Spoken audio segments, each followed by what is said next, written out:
I certainly wasn't lying in the title. You can expect unbelievable, life-changing results on a plant-based diet if you take the right steps, and that's important. I see the same hiccups, the same mistakes time and time again from new vegans and plant-based dieters, and if you can just iron out these creases, you can set yourself on the path for success. In this video, I'm going to share with you 10 of my top rules to get that scale moving and take back control of your health. Before though, let me just explain something here. I'm no gym rat, I'm no fitness freak, I'm not the guy that can help you build a bunch of muscle. It's probably evident from my physique. I'm also not the guy that can show you how to get as lean as a professional athlete. That's simply not my forte. But frankly, in my opinion, what I've become one of the best in the world at over the last couple of years is helping vegans and plant-based dieters build a normal looking slim physique, the kind that was just commonplace only 20 to 30 years ago. If that resonates with you, buckle up, let's get into this. Rule number one then, I want you to fill 90% of your plate, of your bowls with whole plant foods. It's not as though all processed foods are automatically bad, but things like our whole grains, like our brown rice, our oats, things like our fruits and our vegetables, things like our beans and pulses, lentils, so on and so forth, these tend to, if you're gonna stuff your plate with them, it tends to bring a low calorie density, high fiber content, and they come rammed with loads of those amazing minerals and vitamins that leave you feeling nourished and satisfied as well, which makes the whole process of losing weight so much easier than if you're eating lots of processed stuff and doing some kind of flexible dieting if it fits your macro style, Weight Watchers, Slimming World-esque approach. Make sense? So again, it's not like all processed foods are bad, but as a rule of thumb, stick mostly to whole foods. Rule number two, eat until you are satisfied but not stuffed. No more. I don't want you to push it, right? Now, this isn't a guarantee that you'll find a suitable calorie deficit. We're going to talk more on that a bit later on. But this, as a rule, is going to discourage you from overeating and allow you to better assess in the moment if you're eating out of necessary hunger or if there's something else taking over. You start looking down at your plate or bowl, you see there's a couple of forkfuls left. You actually assess by being honest and mindful with yourself. You assess, I'm actually done here. I've actually arrived at a good point of fullness. Well, do you go back and finish those? That's the litmus test for you, right? In those moments, do you finish it even though you're done? A lot of people do. And whether this is because the historic narrative they grew up with, that this was food waste, which is, of course, is untrue. You can just use it as leftovers. It's all just an excuse. Or whatever reason they have, oh, well, I've made it now, so it's there, I may as well have it, right? Whatever rationalization you've got for overeating, basically, I want you to cut that out. And we're gonna train your brain to just stop. We're gonna train your brain to become more aware and to actually assess, do I need another bite? Am I still hungry? Audit yourself with these kinds of questions and you'll better find a suitable calorie deficit that matches your appetite. Rule number three, we might well be in the kitchen here, but it isn't all about nutrition. I know everyone says, oh, it's all about the food, weight loss is all about the food. Poppycock. It's important, obviously, but it's certainly not the only variable that matters in the equation of weight loss. And exercise is a really important factor that's worth mentioning here. If you're not doing any right now, I strongly encourage you to get outside and just do something, even something very basic like walking to get started with. No shame in that. In fact, I would recommend if you're pretty new to moving your body, start yourself out with 5 times 30-minute gentle walks every week. 5 times 30-minute gentle walks, or something else of a very low intensity, something like yoga or Zumba, just done at a very slow pace. This isn't to say you shouldn't do weight training. This isn't to say you shouldn't do, cardio-based activities with a greater intensity. I'm not ruling those out and saying you don't need to do those things, but build up to them as you improve your fitness, as you lose some weight so there's less chance of injury, as you build habits so that you're less likely to get put off by exercise that right now you might find intimidating or daunting. Just start small, scale up over time, and even something as little as 5 times 30-minute walks, it's easier to get in a calorie deficit with those things. It's easier to lose weight. It's easier to take the efficiency of your metabolism up so you can eat more food with something like that rather than just sitting on the settee every day. Rule number 4, I want you to keep it simple. It's okay to be repetitive with your meals. I'm doing the same stuff pretty much day in, day out, the same 5 or 6 meals every week, more or less. I had, even earlier on, George behind the camera will attest to this, I had my sandwiches for lunch earlier on, my hummus and cucumber and tomato sandwiches. I start every single day, as I did this morning, with my muesli and or bran flakes bowls, etc., etc. Like, I am so dull with the variety of food in my diet that it would astonish some of you, right? I think people, they come online and they're so used to a lot of vloggers and YouTubers and Instagrammers making all these delicious bowls. I think people that have been following me for a while, they know I'm not really that guy. It's never been my thing. And that isn't purely laziness. There is more strategy to it than that. I could do those things. I don't have time always to do those things. I could do more of that stuff. But I've also understood that really for me, simplicity is a gateway to consistency. My consistency becomes corrupted if I don't keep things ultra simple. There's no shame in that. Truth be told, rule number 5, it's easier said than done. But when I was thinking about the 10 tips that I wanted to share with you today, something on the subject of emotional eating had to make this list. It is a barrier that holds even the smartest folks back, even the most ambitious weight loss hopefuls back, even the folks most clued up on how to assemble plates of food, the fundamentals of plant-based eating. This will get even the folks that on paper seem the most prepared for insane weight loss results.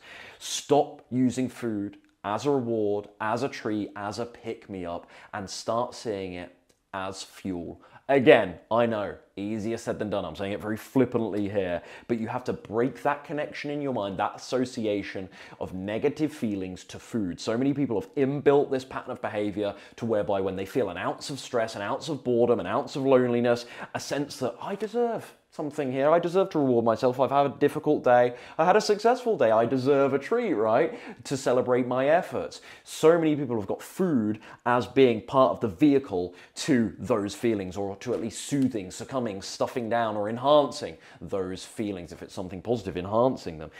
You have to break this association. Now, I've covered this in lots of videos, so I'm going to link some more resources on the mental and emotional aspect of eating down below, and hopefully they'll help you out, but I had to include this here. Remember, food is just fuel. This doesn't mean you can't enjoy it. This doesn't mean you can't use plenty of herbs and spices. I've got herbs and spices behind me. That's why I'm pointing behind me.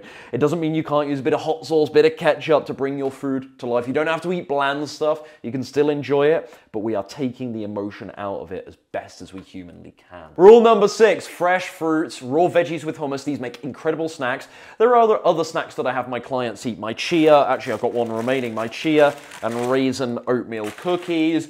Some of my clients will eat popcorn, edamame, bit of hummus on a nice bit of whole wheat or rye bread. You know, there are many, many snacks you can eat, but the thing I love about raw fruits and raw veggies with a bit of hummus, the caloric density is so low that you can eat these big, hearty snacks and still maintain that amazing, powerful calorie deficit whilst feeling full, rather than just eating a little bit of chocolate and not really, all right, you get that sweetness, but you get no real nourishment, satisfaction, feeling of fullness from it. Rule number 7. Beans, peas, and lentils. More widely, our legume category. If you want to lose weight, you want to be eating lots of these.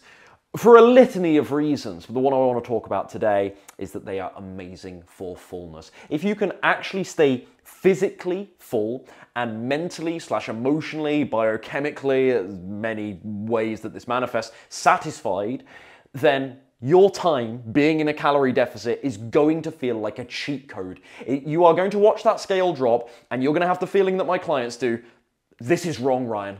This is wrong. Like 7 out of 10 of my clients will write to me at the end of week 1, or will get on our first game plan coaching call with me after they've had a week and a half on the program, and they will say, Ryan, when you first made your meal plan for me, I was utterly shocked. I was like, there's no way this is going to work. I trust this guy, but there's no way this is going to work. This is a lot of food. This can't work, surely, for weight loss. And then they report back that they're flying down the scale, and it just blows their mind that they can eat this much. It's not necessarily rather, that I'm giving my clients loads of calories.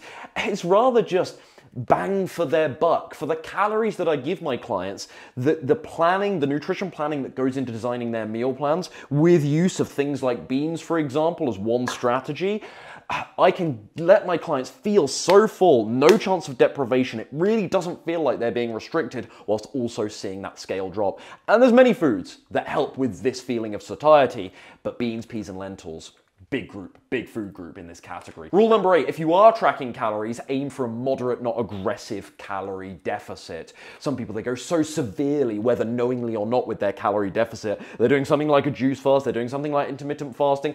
I'm not against juicing. I think it's brilliant. Exclusively a juice detox, don't agree with it. Intermittent fasting, I don't think it's wrong. I think it can be a powerful tool, but I don't view it as being necessary.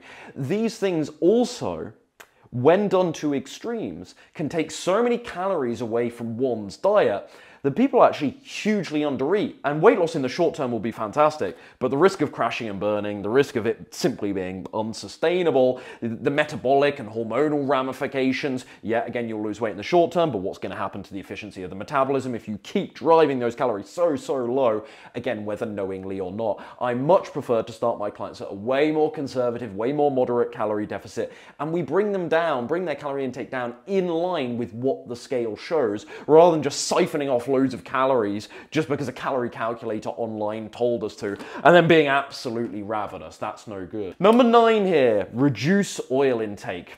You will not find an ounce of oil in this kitchen. Admittedly, I'm away from home right now. You will not find an ounce of oil in my kitchen at home because I do not use oil at home. When I go out to eat, I don't sweat it. Things like the holidays every now and again, if I'm eating at someone else's house, I'm not going to be fussy about it. I'm not going to be too pedantic about it. I don't like oil because it has a terrible calorie to nutrient ratio. Never mind the inflammation, never mind the risk of inflammation from oil, just solely looking at the calorie to nutrient ratio of oil. Yeah, oil is from a whole food source, so we could think, okay, check that off the list. That sounds good. It's from a whole food, right? But it is processed and refined again and again and again at such an incredibly high heat that so many of the nutrients are stripped away, and you are simply left with a bottle of empty, frankly, calories with no nutrient goodness. It's not like other calorie-dense foods on a plant-based diet like nuts and seeds and tahini, you might even argue avocados. These are higher calorie plant-based foods because of their higher fat content, but at least they actually come with some decent nutrition, unlike oil. So if I'm going to eat something calorically dense, I still sure want a bunch of decent nutrients from it, and oil simply doesn't provide that. Rule number 10, last but most certainly not least. George is laughing behind the camera because I've messed this one up a bunch of times, but let's get serious for a second here. I'll try and get serious as much as I can for a second here. Do not, under any circumstances, blame this approach for your own inconsistency. That is what people will do, right? To take their own accountability and sense of responsibility out of it so they can stay in denial and stay comfortable with their own limiting beliefs and insecurities and fears and cover themselves so they don't feel bad that they gave up. A lot of people will say, oh, veganism didn't really work for me. Or, oh, I tried that plant-based thing, I gave it a shot. You know what, it didn't really work. Be honest with yourself now. Were you actually consistent day in, day out? Were you compliant? A plant-based diet, look, it's changed my life. It's a highly effective nutrition approach. I've been arguing this on YouTube for 5 or 6 years now. It has changed my life. 40-pound weight loss, cleared my skin. You guys have seen the photos of me before. Blood work better than ever. This one is highly anecdotal, I appreciate it, but I feel better than ever. I feel absolutely incredible. And 8 years I've been doing this now. None of those positive things happened to me by being plant-based once a week, 2 days a week, 3 days a week eating my rice and beans bowl. I did it every day. And sure, there were slip-ups every now and again. There was the occasional G&T. There was the occasional, I'm British, there was a great occasional pint of beer. I don't do that much nowadays, but back in the day, there was. But I got back on the wagon. I made mistakes, but I got back on the wagon. And day in, day out, most weeks, I was eating pretty much every day the meals that you see me promote here, more or less. 9 times out of 10, greater, 95% of the time, eating incredibly cleanly. That's what changed my life. Plant-based diet is amazing, but it is not powerful enough to mask your own inconsistency. So if you suffer from cravings, limiting beliefs around weight loss, a sense that you're not worthy of health success, difficult social pressures and environments to be in, if you're being overly elaborate with recipes and not having that simplicity that I talked about a few steps ago, 10 minutes ago, a plant-based diet ain't going to cover you for those things. You have to plug those leaks as well. So ask yourself this, where am I going wrong with my inconsistency and how can I fix those problems too? You can assemble the most incredible plant-based meal plan, full of lots of the foods that I've shown you today, full of lots of the foods that I've promoted on this channel for years and years and years, but you need some consistency. Good plan plus consistency, unbelievable results. That's how you do it. Hopefully this helped you out, but if you want one-on-one support to lose your first 15 to 25 pounds in the next 12 weeks, with simple, and I stress, simple vegan meals, 0 counting calories, head to veganslimandsustain.com. See you soon.